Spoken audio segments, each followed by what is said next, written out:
assim dou início ao meu tempo, é claro, começando por agradecer o gentil convite e a amizade. A amizade é algo extraordinário, porque é aquilo que nos amplia e nos torna melhores.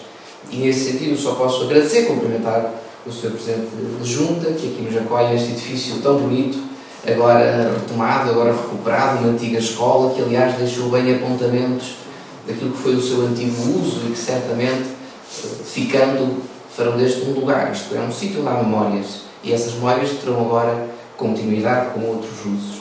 A Sra. Secretária da Junta também, o Sr. Vice-Presidente da Câmara e Vereadora, a todas e a todos, cumprimento com uma amizade que agora também se começa neste evento, neste ciclo de conferências. Eu devo dizer que é uma semana plena. Permitam-me partilhar a agenda própria. Comecei a semana na Biblioteca Nacional falando de Camões, os 90 anos da publicação da mensagem de Fernando Pessoa, atravessamos e evocando o 25 de Abril no Dia dos Direitos Humanos, não é? E reparem como a nossa história foi sendo feita de coisas grandes, não é? Que nos elevam à alma. Mas eu confesso que estou mais do lado de Agostinho da Silva, portanto a épica encanta-me muito, mas encanta-me outra coisa que está inscrita na história portuguesa, pelo menos desde a Idade Média, que é o municipalismo. É a gestão do local pelos locais. Tenho, aliás, uma amiga que herdou uma variação, bonita, a vereadora aqui, ela herdou a variação dos cemitérios, estava zangadíssima, e aliás aquilo dá-me imensas dores de cabeça, tudo que é para a eternidade, e o santo sossego, para que se chegue à paz perpétua, é necessário dar algum, permitam-me que diga o casaco, dá algum trabalho. E ela estava incomodadíssima, e eu dizia, como estar incomodada com matéria tão grave, que no Minho, de onde venho, deu uma guerra civil, Maria da Fonte, não é? Que zangada por tirarem enterros de espaço sagrado, não é? Portanto, esta ideia de que o local é também um lugar de reivindicação e, portanto, neste cumprimento felicito este ciclo de conferências que aqui começo.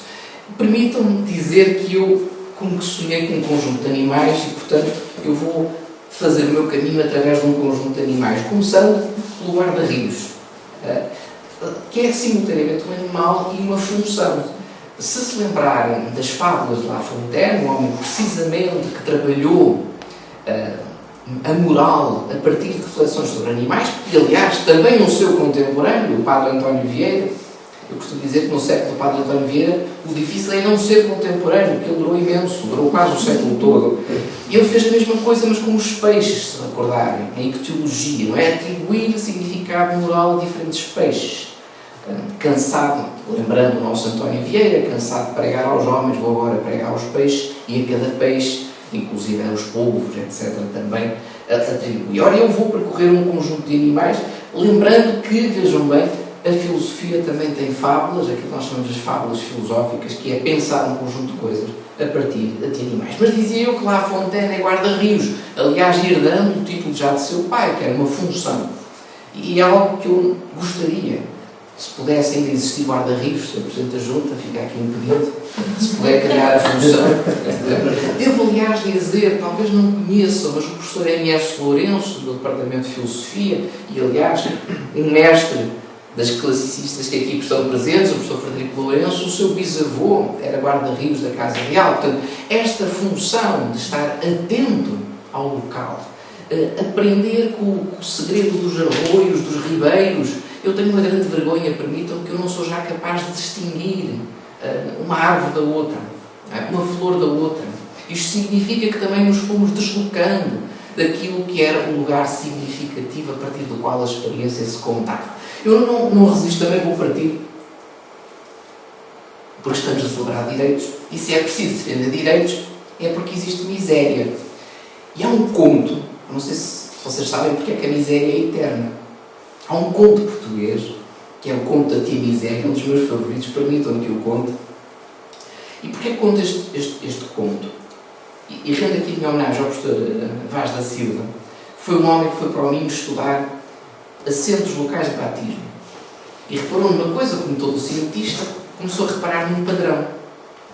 É que o sétimo filho era sempre batizado pelo primeiro. Então-se, bom, uma vez é uma vez, duas vezes são duas vezes, à terceira começamos a desconfiar e é preciso estabelecer aqui uma explicação para isto. muitas vezes nós estamos já muito longe da contística, tudo nos parece hoje do mundo do fantástico. Aliás, é bom lembrar o que dizia o Miyakoto. O Miyakoto dizia assim, bom, realismo mágico, porque como sabem ele é um escritor africano e portanto ele fala da magia e nós, quando temos que fazer catalogação na faculdade, dizemos, isso é realismo mágico. Ele diz, não, realismo mágico são frigoríficos e fornos e coisas que fazem coisas estranhas. Para nós a magia é o dia-a-dia. É assim que nós exploramos pessoas, é com magia. Quando chamarem isto de realismo mágico, é um erro de categorias, podíamos nós dizer. Mas dizia que o professor Vaz da Silva começa a desconfiar, e se me permitem também, eu contei isto em casa a uma prima minha entusiasmada, e ela disse, pois é, o meu 7º irmão é batizado por mim, que sou a primeira.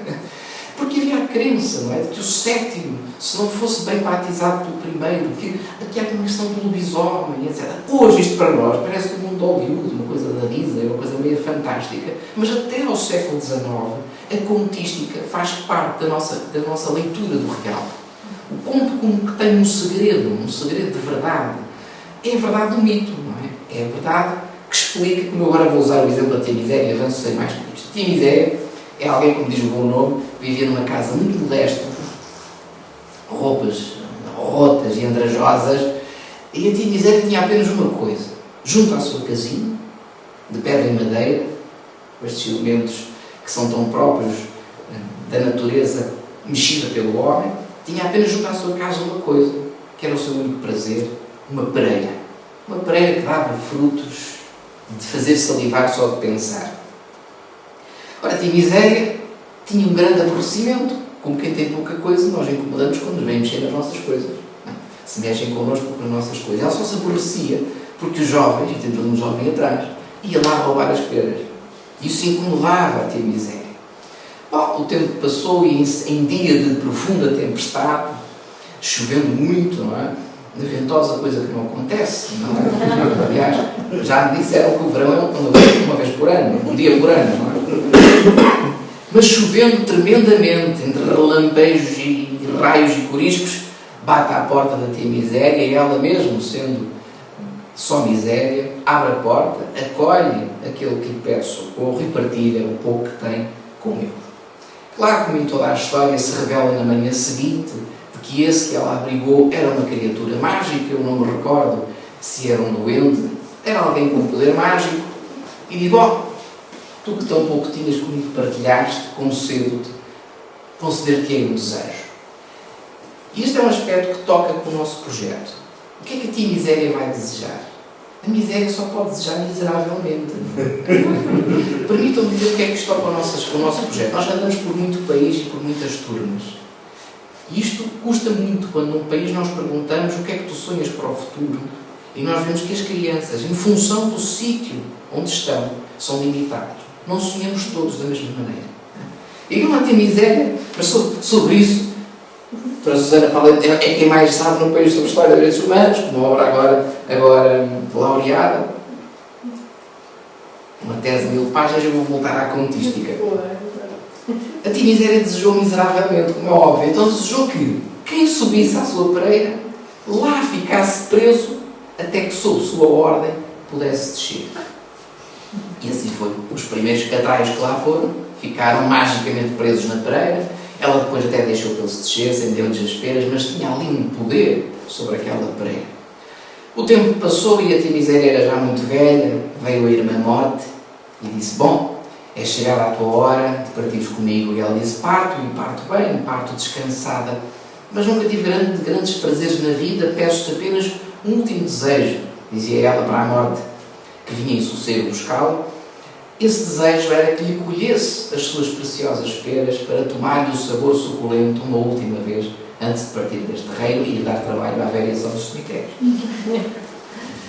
Claro, a Morte subiu à pereira e lá ficou magicamente presa. O tempo passou e depois naquela aldeia, ao contrário das outras aldeias, tudo se falava, não é? Tudo se contava. E quando eram por ela era já grande a fama de que a Tia Miséria tinha prendido a Morte. Deixou de morrer pessoas, começaram a bater à porta às funerárias, não pode ser, eu tenho uma família para alimentar, não faço caixões, não enterro ninguém. E tudo era um problema, porque a vida não pode viver sem a morte. E a Tia Miséria, então, dirige-se à morte e faz aquilo que os portugueses fazem muito bem, que é negociar, não é? Tentando trapacear a morte e diz: bom, eu deixo-te daí descer sob condição de que nunca me leves contigo. Então ela aceita o negócio, desce, e é por isso que até hoje nem a morte nem a miséria se acabam e continuam a se passear pelo mundo. Reparem na beleza, posso ser só eu que acho isto inteiro, mas reparem na beleza, não é? Como se pode explicar a uma criança que duas tragédias, não é, que nos marcam enquanto seres humanos, seja a morte, seja a miséria, vivem entre nós e connosco andarão. Eu prometi, vou tentar chegar aos 15 minutos.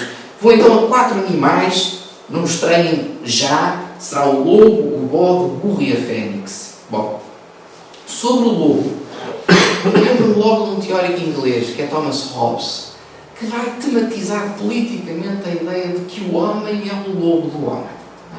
Se pudéssemos, morder-nos-íamos mutuamente. Eu chamo a atenção para uma coisa curiosa. A minha área de investigação era sobre o altruísmo. Quando nós falamos de egoísmo, parece que não é preciso apresentar provas. Todos nós dizemos assim: pois, o egoísmo existe. O difícil é, sempre que alguém fala de altruísmo, parece que apresentar provas de que o altruísmo também é possível. Então, para o Hobbes, que é sobretudo alguém que está a pensar de que nós vivemos constantemente numa guerra de todos contra todos, para o Hobbes, certamente falar de direitos é falar de deveres. Como, aliás, também temos pensado sobre isso. E por isso é que ele legitimava que o Estado existisse. O Estado era para permitir que nós não nos matássemos mutuamente, não é? E que rapidamente, porque lembra Hobbes, mesmo o mais frágil dos seres, munido de uma faca, pode matar um ser mais forte. Portanto, é necessário conter estes instintos fatais. E nesta dialética entre o lobo e a ovelha, lembra um filósofo que séculos mais tarde, que é Kierkegaard, filósofo e teólogo.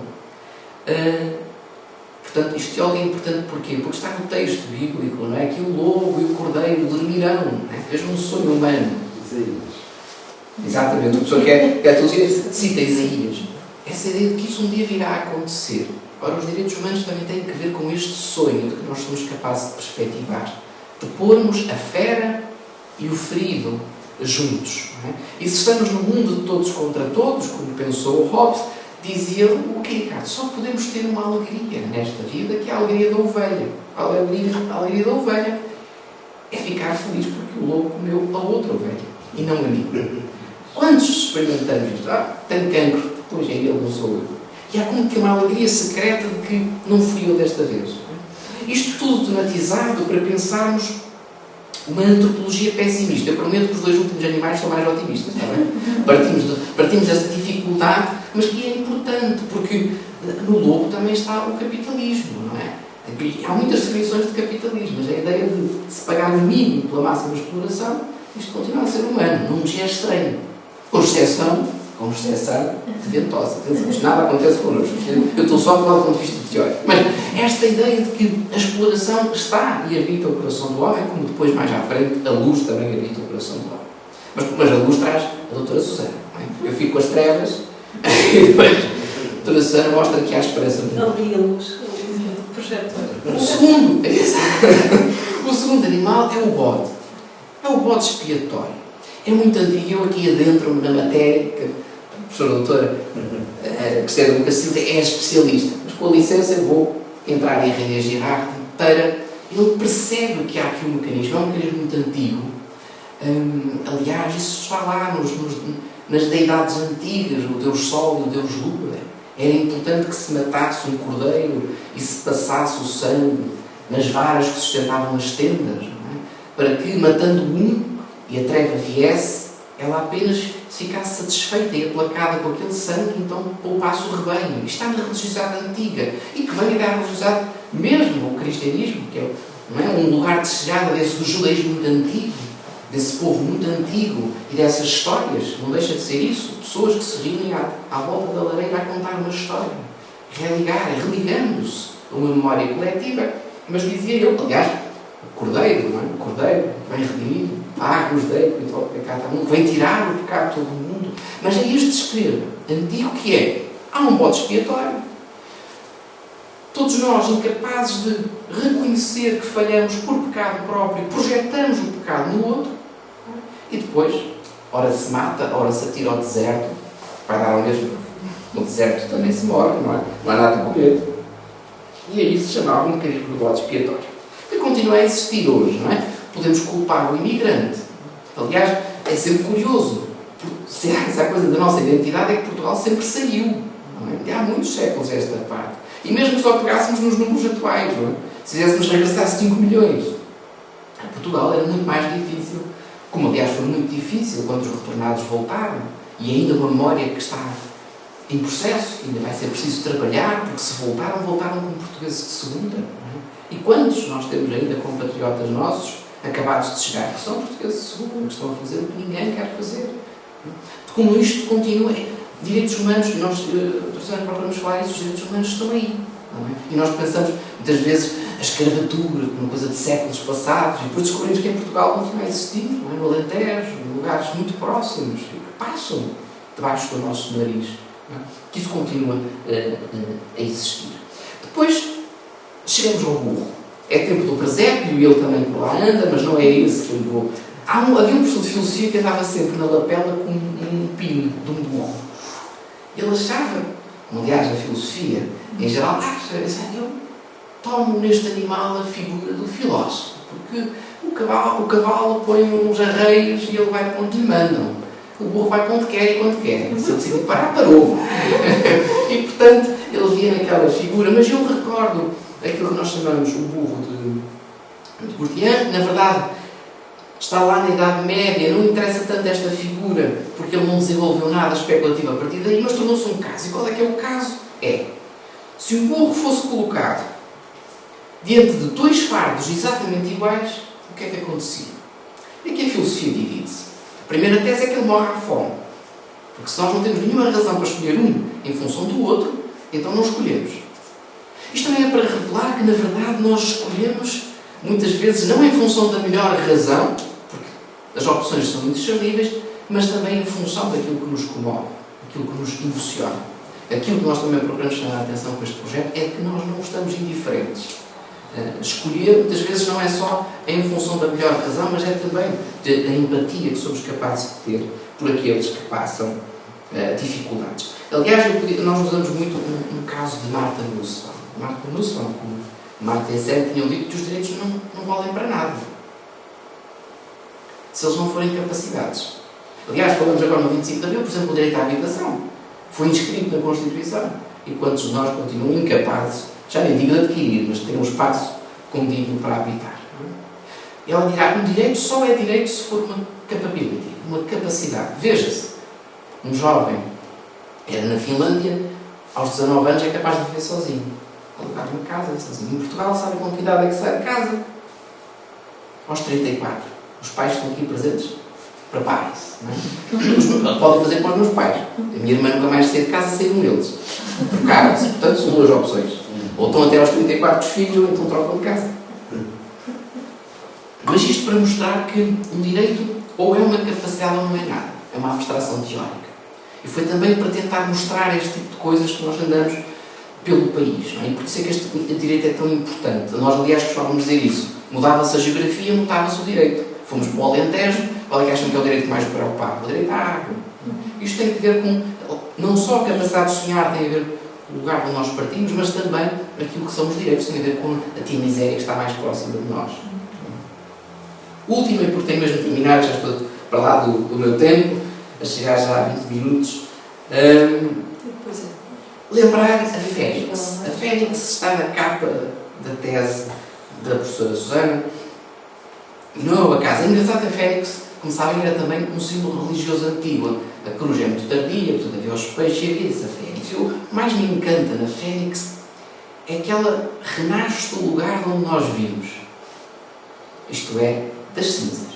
Estamos sempre a ter que reconstruir o momento a cada instante. Lembro dois filósofos.